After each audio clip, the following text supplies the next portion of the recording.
Welcome to the Mind Body Couple podcast. I'm Tanner Murtaugh. And I'm Ann Hampson. This podcast is dedicated to helping you unlearn chronic pain and symptoms. If you need support with your healing, you can book in for a consultation with one of our therapists at painpsychotherapy.ca. Or purchase our online course at embodycommunity.com to access in-depth education, somatic practices, recovery tools, and an interactive community focused on healing. Links in the description of each episode.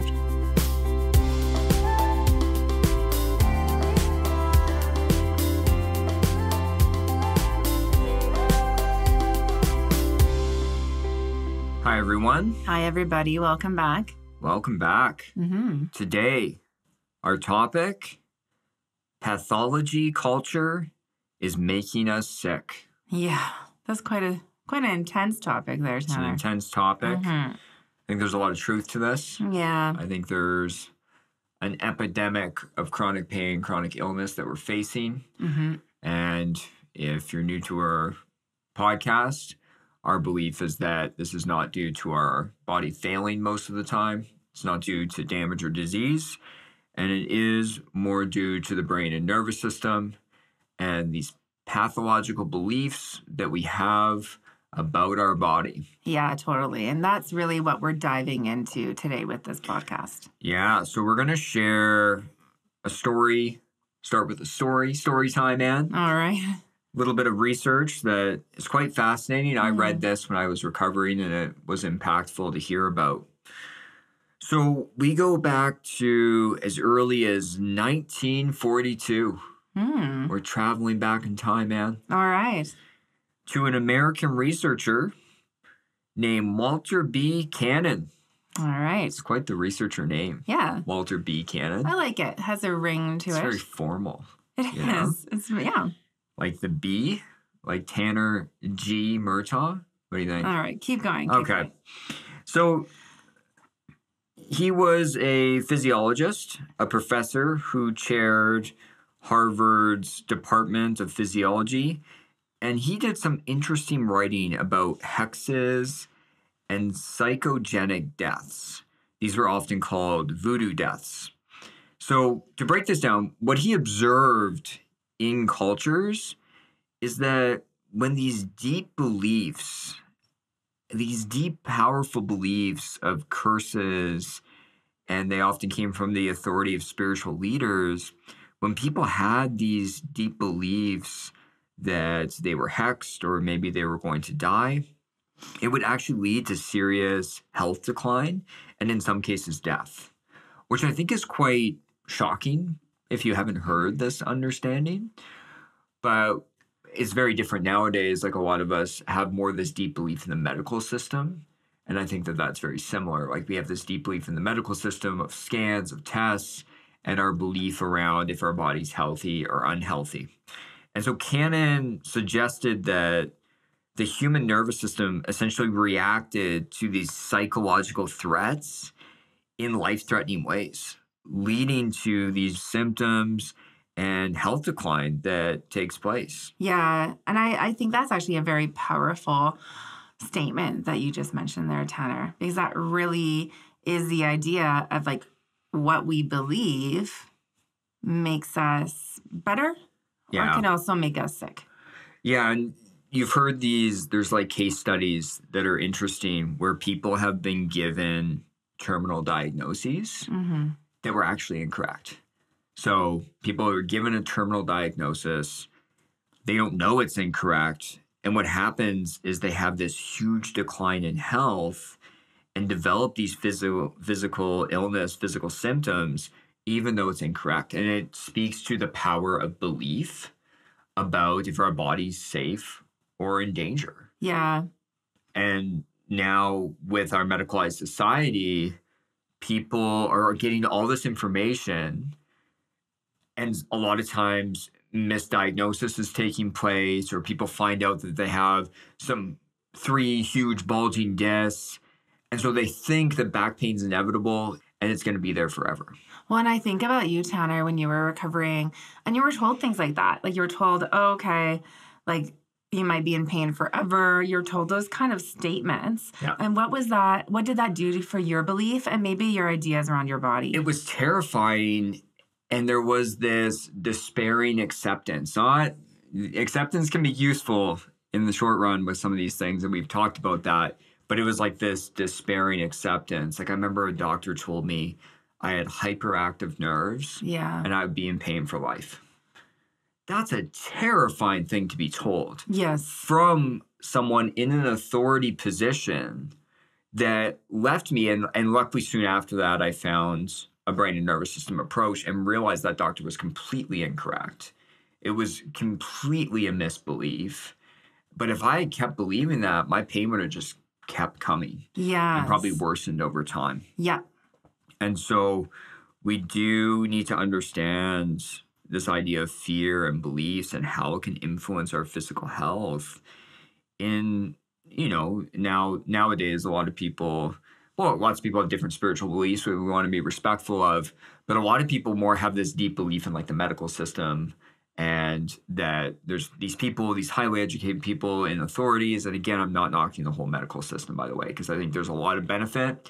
I think it's expanded our lifespan. There's lots of benefits. But when it comes to chronic pain, chronic illness, it often isn't effective in actually providing useful treatment for a lot of people. Hence why we share this approach on our podcast. Right. And so a lot of kind of the approach that we're going to talk about in a minute is about shifting belief, maybe shifting belief that something is structurally damaged with the body. Yeah. And when we talk about this idea in our culture, like most of us assume that our chronic pain or chronic symptoms are what we call nociceptive or neuropathic. Yes. Some fancy terms for everyone. Essentially what this means is that the body is physically damaged in some way, or the somatosensory nervous system is damaged or diseased in some way. Yeah. So a lot of us assume when we have chronic pain or illness, it's one of these two things. But what we've come to understand through research, through neuroscience, that this is often not true. It doesn't mean that it isn't true for some people, because it is.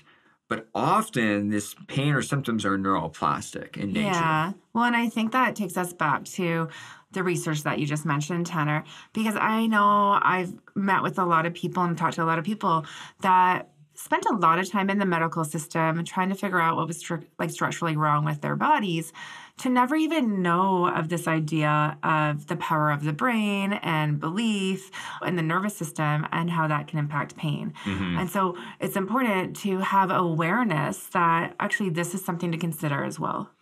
Yeah, when we talk about chronic pain, chronic symptoms being neuroplastic, some people are not new to this idea, and hopefully you've been listening to our podcast for many episodes. But for people that are new, what this means is that the symptoms, they're caused and amplified by the brain and nervous system processes, and they're not due to disease or structural damage in the body. Now, we want to put like a bit of a disclaimer here saying for some people, it can be. And so in certain disease processes and certain illness and certain things going on with the body for sure. But we want people to know that this is also a possibility that needs to be reflected upon.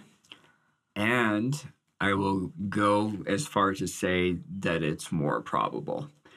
The reality of understanding that pain and symptoms are neuroplastic might be a new idea to people, but there's research to show, for example, like neck and back pain, most of the time is neuroplastic. That's a pretty bold statement, Tanner. It is. There's been great research studies that have shown this, that, back pain, neck pain being caused by structural abnormalities is actually quite rare. Where can people that are listening find that research? So on our YouTube channel, we go through lots of these different studies. And in our digital course, we really provide like a full education on chronic pain, chronic symptoms, and include a lot of this research, because I think we need to increase this understanding and belief that not only can pain and symptoms be neuroplastic, but it often is the case. And so really, to put simply what's taking place here, the pain and symptoms, they're felt due to the sense of danger, even though the body is structurally healthy or is healed from an injury already. So neuro essentially describes like brain and nervous system, and plastic means changed or developed. Alan Gordon, the creator of pain reprocessing therapy, that's how he defines neuroplastic pain and symptoms.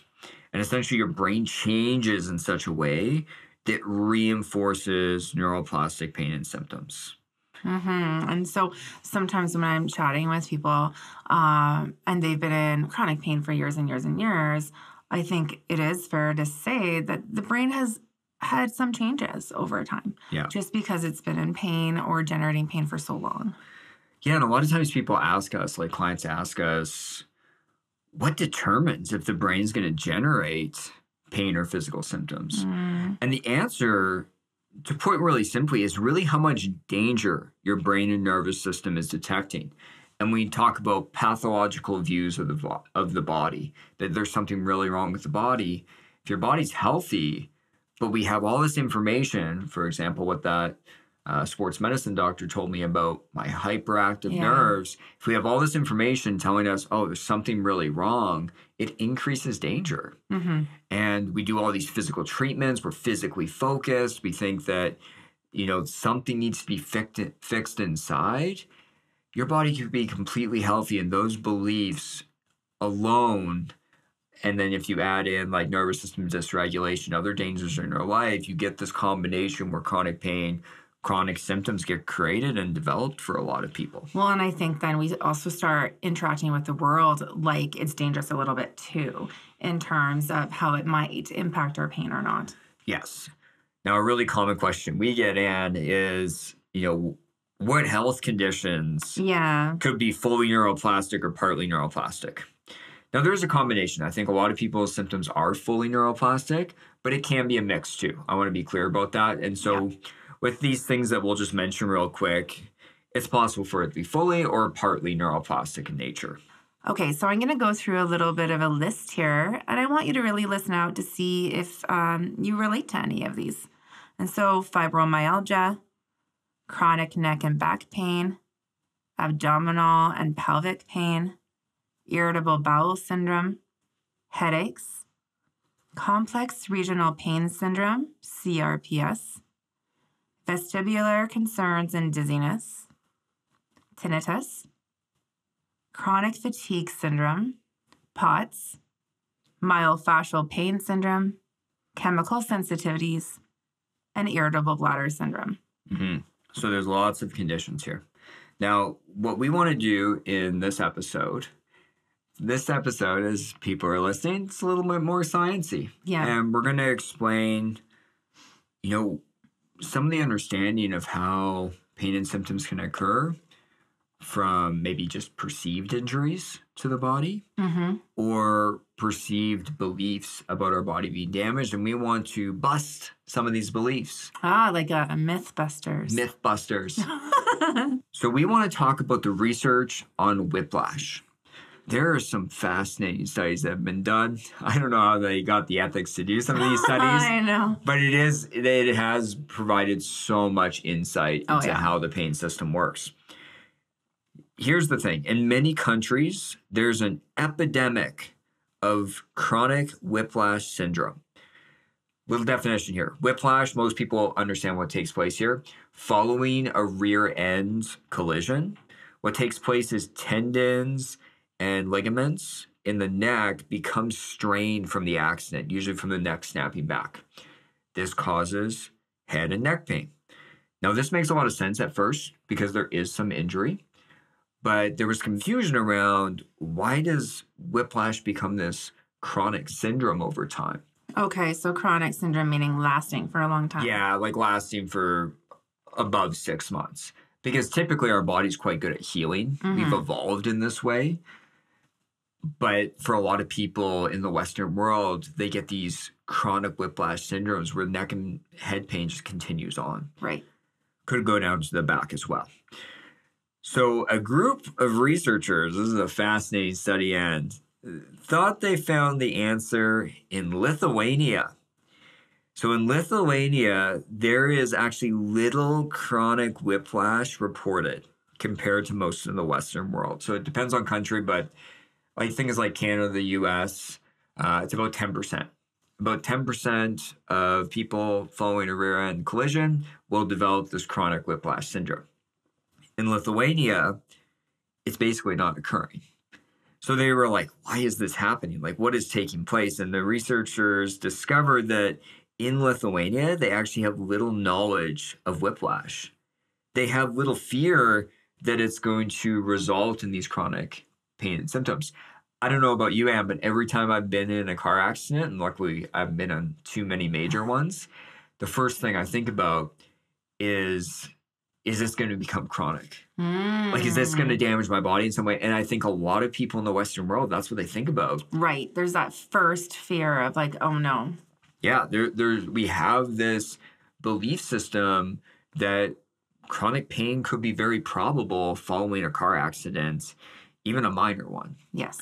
Now, the researchers, basically what they did is they interviewed 202 Lithuanian collision victims about 1 to 3 years after a rear-end car accident that they were in. They compared their pain levels with a control group of participants that had never been in a car accident. And what the results showed is there was no significant difference in neck or head pain for comparing the participants in the car accidents to the participants who had never been in the car accidents.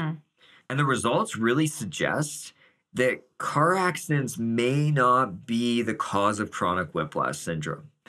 Does your cultural fear about chronic whiplash following a car accident increase your likeliness of producing pain?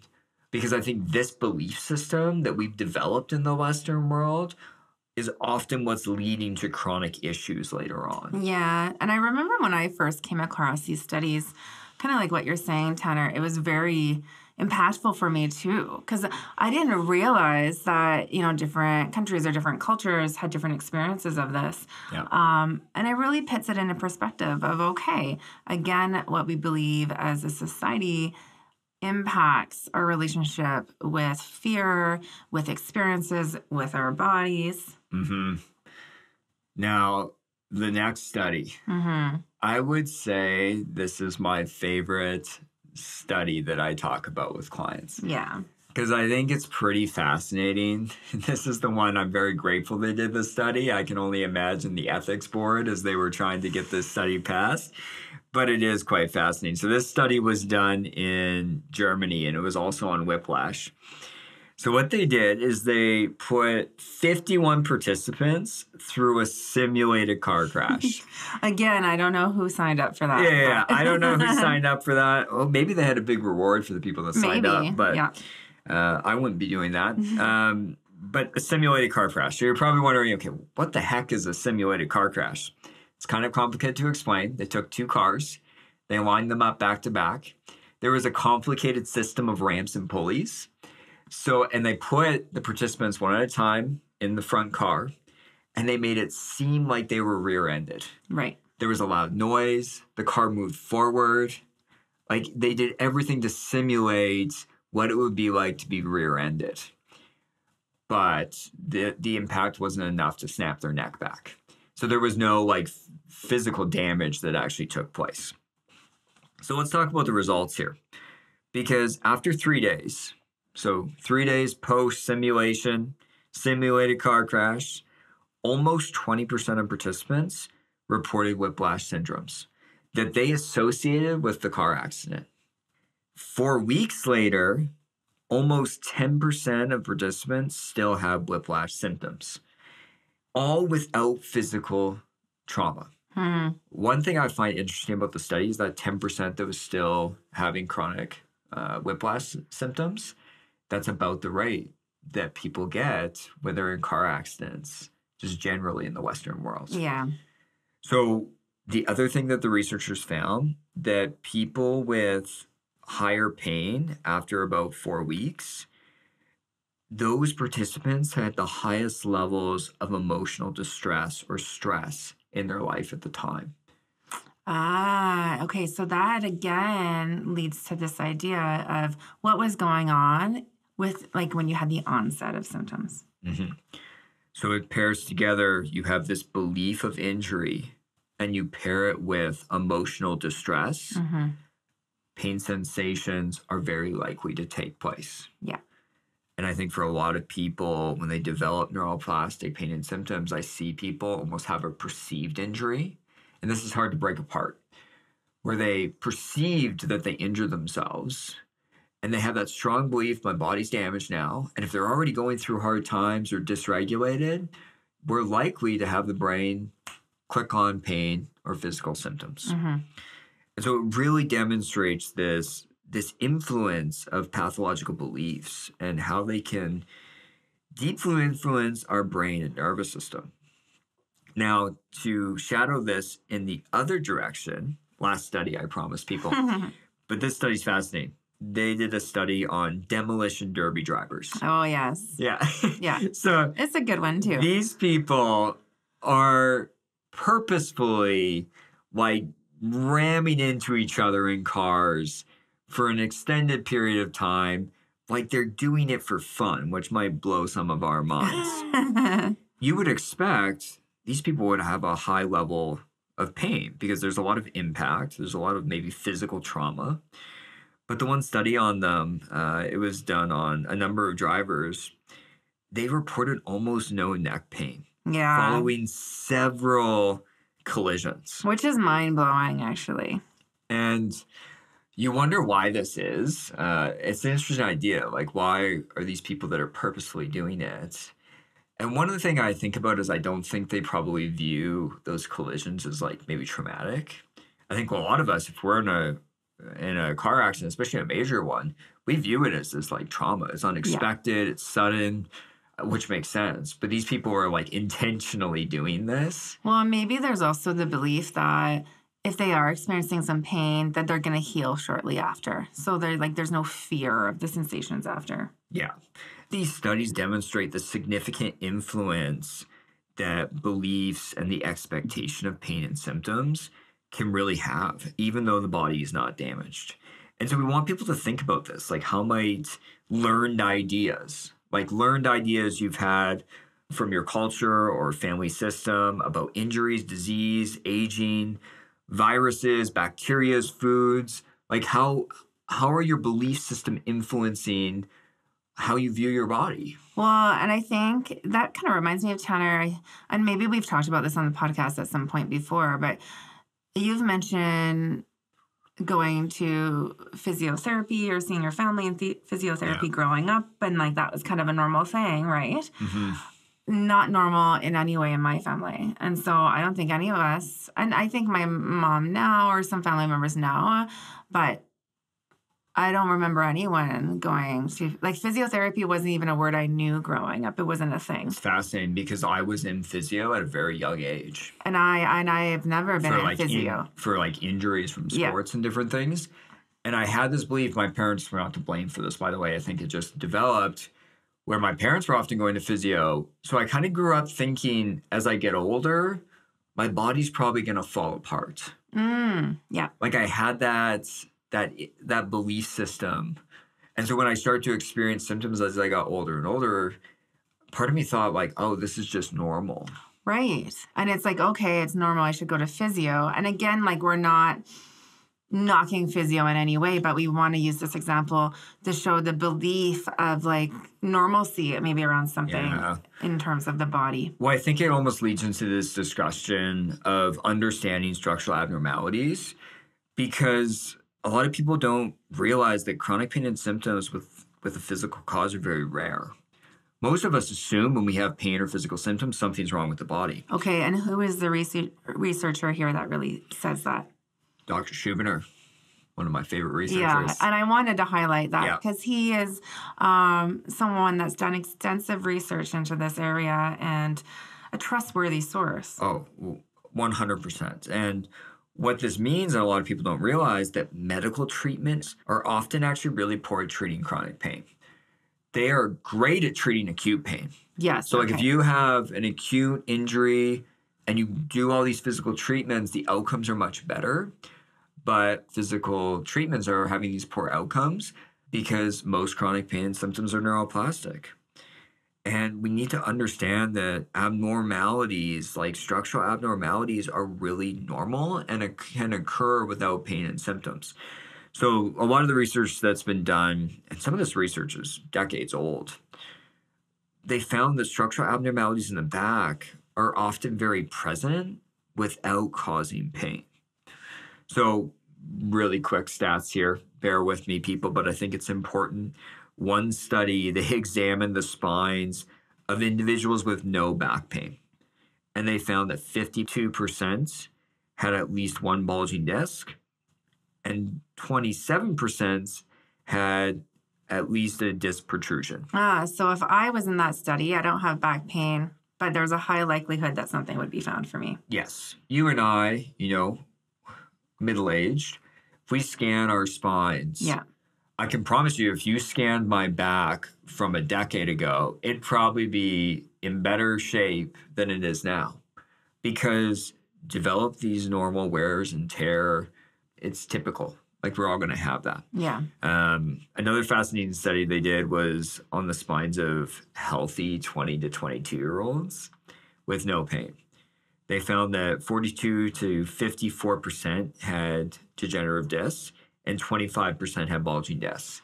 I feel like that's kind of confusing because then if someone were to find that in their scans, what are they to believe about that necessarily? Can that ever cause pain? Yeah, and that's the hard part. And we do want to be careful here. Make sure you're consulting with your doctor and understanding, like asking important questions of like, are the abnormalities found? Are they lining up with pain sensations? Like that type of stuff. But it's important that people consult with their physician. Don't just listen to this podcast and take our word for it. Like we want people to be responsible and safe for their health. But it's just the understanding that at a young age, we get abnormalities. This is normal, this is typical, and it can occur without pain. And so other areas of the body can have abnormalities without pain. So for instance, the neck, 87% of us may have a bulging disc in the neck. The shoulder, 72 have a superior labral tear.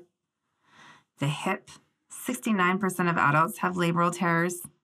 And the knee, 97% show abnormalities. Yeah, all without pain. And so it's just coming to this understanding that when we have chronic pain symptoms, most of us get scans. Yes. And then when something's found, if a lot of times things aren't worded correctly or we don't get the full medical explanation. So we're left thinking there's something really wrong with our body. I've even seen clients where they had back pain, they got scanned, they found out they had abnormalities, and in the coming weeks, their back pain doubled. Like there's that strong belief of like, oh, there really is something wrong. Well, and it makes sense. And so I really want to say 100% makes sense when something's found like that to conclude that that is the source of the pain. And sometimes we want that. After all this journey, we're looking for answers. Mm-hmm. And so I really want to empathize with people that this is a really complicated thing we're talking about. Yeah. And I think coming to understand this, moving away from pathologizing the body, I think that's a big part of our approach. Yeah. It can bring on this new sense of hope. Now, again, want to say, it's important to investigate possible physical causes and treatments. I tell someone, if they come to see me and they haven't been investigated, I'm encouraging them, go find out, go get tests done, go get assessed by a physician, and then maybe we'll have more information to know that this is neuroplastic. So we can't skip that step. Yes, there's a really important ruling out piece to this. We can't fully start to believe or hold on to hope maybe in this neuroplastic idea without ruling out other things that might be, say, dangerous. And most people have done this almost in excess. So usually we don't need to direct people because they've done this excessively. But that first step is through assessing for neuroplastic pain and symptoms. A few episodes ago, me and Anne outlined all the criteria. Yeah. So if you're wondering, is my symptom neuroplastic? You can go self-assess. Listen to those 2 episodes. Self-assess if your symptoms are neuroplastic in nature.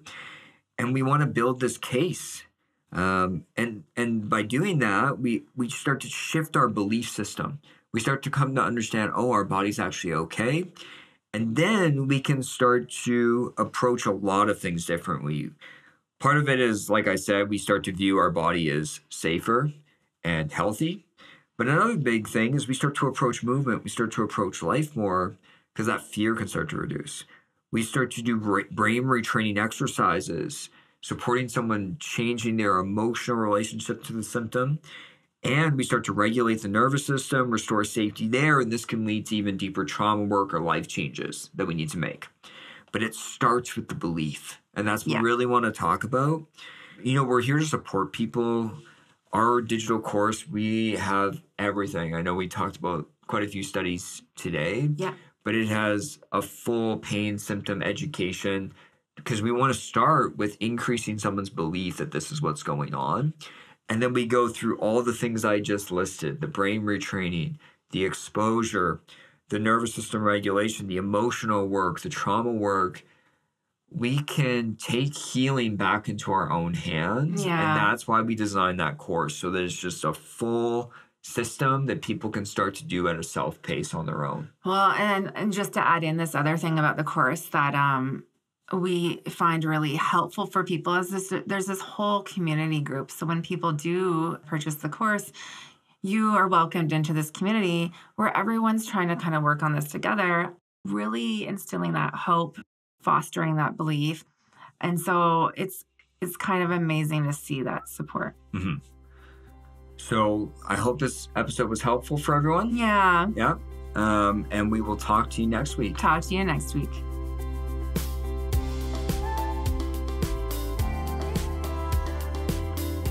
Thanks for listening. For more free content, check out the links for our YouTube channel, Instagram, and Facebook accounts in the episode description. We wish you all healing.